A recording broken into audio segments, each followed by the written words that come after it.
हमारा समय हमारे जीवन के उस सच्ची खोज की तरफ जुड़ने लग गया है, तो इससे सुंदर क्षण, इससे सुंदर घड़ी कुछ और नहीं होती है संसार में। और आज आप यहाँ मौजूद है, इसके लिए मैं आपको बहुत बहुत आभार, बहुत बहुत धन्यवाद देता हूँ।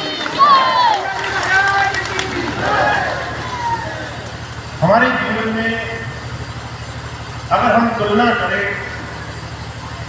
बाहर संसार के बहुत सारे अनगिनत लोगों के जीवन से अपने जीवन की थोड़ी सी फर्क करने की कोशिश करें, तो हमें इस बात का एहसास होगा कि हमें गुरु की शरण से, उसके साथ, उसके सानिध्य से जीवन में एक नई दिशा में चलने का मौका मिला है। संत आते हैं हमें आंतरिक जीवन और हमारे बाहरी जीवन दोनों में सुधार की तरफ ले जाने के लिए। इसलिए मुझे बड़ी अच्छी तरह से याद है, स्वामी जी ने 2-3 चीजें जो अपने पहले ही दिन किसी भी नाम देते हुए किसी सत्संगी को कही, उसमें जो सबसे पहला उनका विचार रहा वो शुद्धता का रहा। हमारा जीवन बुराइयों से अच्छाइयों की तरफ चलने लगे, हम मन माया से अपने जीवन में विवेक की तरफ, अपने जीवन में शुभ कर्मों की तरफ बढ़ने लगे, अपने जीवन में कुछ ऐसे काम करें जिससे हमारा जीवन धीरे धीरे सच्चाई की तरफ बढ़े। और जब आप तुलना करते होंगे बहुत सारे ऐसे लोगों से, तो उनसे आपका जीवन 1000 गुना बेहतर है।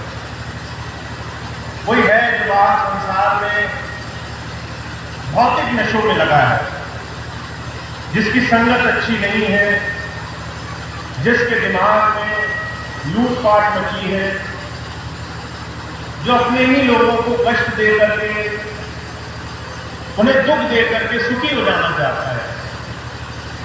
ऐसे लोग मिलेंगे आपको जो मित्र बन करके शत्रु से भी बुरा काम करें। वहां आप एक संत की शरण में बैठकर अपने जीवन को हर दिन निखारने में लगे हुए हैं। अपने भौतिक जीवन में सुधार लाने के लिए आप हर दिन संकल्प कर रहे हैं। मुझे कहा करते थे धर्म कुछ और नहीं है। अगर आप सांसारिक धर्म की परिभाषा देखें तो दुनिया के लिए धर्म सिर्फ बगुला भक्ति के समान है। जरूरत पड़ी तो हमने भगवान को याद किया।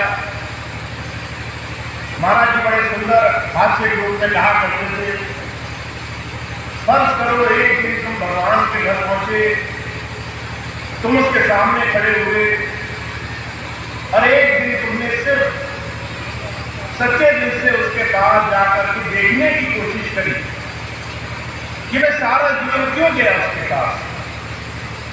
तो महाराज जी कहा करते थे, शायद ही कोई ऐसा क्षण हो जब हम उससे अपने स्वार्थ के लिए या अपनी चीजों को पूरा करवाने के लिए ना गए उसके पास। जब जब हमें दुख पड़े, जब जब हमें कष्ट हुए, जब जब मन में कामनाएं जाती, सुख उठे, हमने कभी उस परमात्मा को याद किया। ऐसी भक्ति में, ऐसे भौतिक साधनों में संसार उस भगवान को याद करता है। वहीं संत की शरण में जाकर के निस्वार्थ भाव से सिर्फ अपने प्रभु से जुड़ने का भाव और अपने जीवन में अपने आप को निखारने, सुधारने की प्रवृत्ति, ये सत्संगी के जीवन की बहुत बड़ी वो धारणा है जिससे हमारे जीवन में सही मायने में कुछ लाभ होगा। तो मैं आपको आज एक छोटी सी चीज बताने वाला हूं। अभी कुछ दिन पहले मैं महाराज जी की एक पुस्तक पढ़ रहा था। महाराज जी अपने पुस्तक में कहते हैं, हम सबके जीवन में हमने बहुत सारे ऐसे काम किए जिससे हमें लगता है कि हम दूसरों से विशेष हैं। हमें लगता है कि जो हमें मिलना चाहिए उसके अधिकारी हमारे अलावा कोई और हम दूसरे से अपने आप को विशेष मान करके कई बार संत मत की बड़ी साधारण सी व्यवस्था को भूल जाना चाहते हैं। उसी बात को स्वामी जी ने बड़े दूसरे शब्दों में कहा, पात्रता हमारे जीवन में कुछ पाने के लिए तैयार होना, ये हमारे जीवन में आधार है संत मत का। अगर आप चाहते हो कि दुनिया में सबसे ज्यादा आपकी सुनी जाए, तो आपको सबसे पहले दुनिया से ज्यादा उस प्रभु की सुनने के लिए अपना जीवन बनाना होगा। आपको अपना इस तरह का जीवन बनाना होगा जिसमें आप अपने आप से उससे जुड़ने के लिए हर संभव समय का उपयोग करते हो। आपको वही 24 घंटे मिलेंगे जो किसी साधक को मिले, जो किसी महापुरुष को मिले।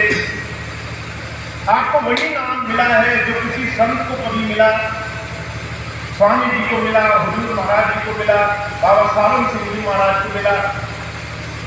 आपको वही अवसर मिलेंगे जो किसी महापुरुष को मिले होंगे। फर्क सिर्फ इतना है, उन्होंने अपना समय कैसे इस्तेमाल किया और हमने अपना समय कैसे इस्तेमाल किया। वो कितने पात्र बन गए कि उनको खुले हाथों उनके महापुरुषों ने उनको अंतर्ज्ञान की दौलत बांटी, उन पर रहमत हुई, हर तरह से उनको मालूमाल किया गया। और हम कैसे पात्र बने हैं जिससे हमें कुछ पाने में देरी लग रही है या हम कुछ पाने योग्य हैं। हुजूर कहा करते थे, नाम में कोई हेरा फेरी नहीं है, अवसरों में कोई हेरा फेरी नहीं है। जो किसी संत को मिला उतना ही हमें मिला। प्रश्न सिर्फ इतना है, हम और आप अपने जीवन में अपने समय का उपयोग कैसे करते हैं। हम कैसे अपने जीवन को अपने गुरु के चरणों में जोड़ने के लिए जतन करते हैं। अभी कुछ दिन पहले एक चर्चा में मैंने कुछ बात सुनी। एक भाई कह रहे थे, स्वामी जी ने तो वादा कर रखा है कि हर एक जो नाम ले चुका है उसका जीवन में उद्धार होगा। और ये कह करके वो बड़ी तसल्ली में आ गए। इसका मतलब है कि अब हम कुछ करें या नहीं करें, हमारे जीवन में हम मोक्ष के अधिकारी तो बने हुए हैं। जब ये बात कही तो लोग बड़े खुश हुए। अभी पीछे कुछ भाई ताली बजा रहे थे, वो भी खुश होने वाले भाई में से। पर इस खुशी के पीछे आपने जो अपने अपने आगे जीवन का मनोव्रत बनाया वो कैसा बना। कभी आपने देखा है किसी बच्चे को पता चल जाए कि उसको एग्जाम में पास होने के लिए कुछ करना नहीं पड़ेगा, तो सबसे पहले वो सोचता है कि मैं आराम कैसे करूं, मैं ऐसे कामों में समय कहां खर्च करूं जहां पर मुझे कुछ भी ना करना पड़े। और धीरे धीरे वो अपनी स्थिति से, अपनी मौजूदा हालत से नीचे जाने की कोशिश करता है। जब भी हमें पता चल जाए कि गुरु का आशीर्वाद हम पर है, तो जो कहा करते थे, हम आगे की तरफ कदम नहीं बढ़ाते, हम अपनी मनोवृत्ति से वहां जाते हैं जहां पर हमारा मन दुनिया की तरफ हमें उलझाएगा। कभी लोगों की बातों में, कभी निंदा चुगली में, कभी चिंताओं में, कभी उलझन में। धीरे धीरे स्थिति ऐसी हो जाती है कि हम अविश्वास की स्थिति में पहुंच जाते हैं।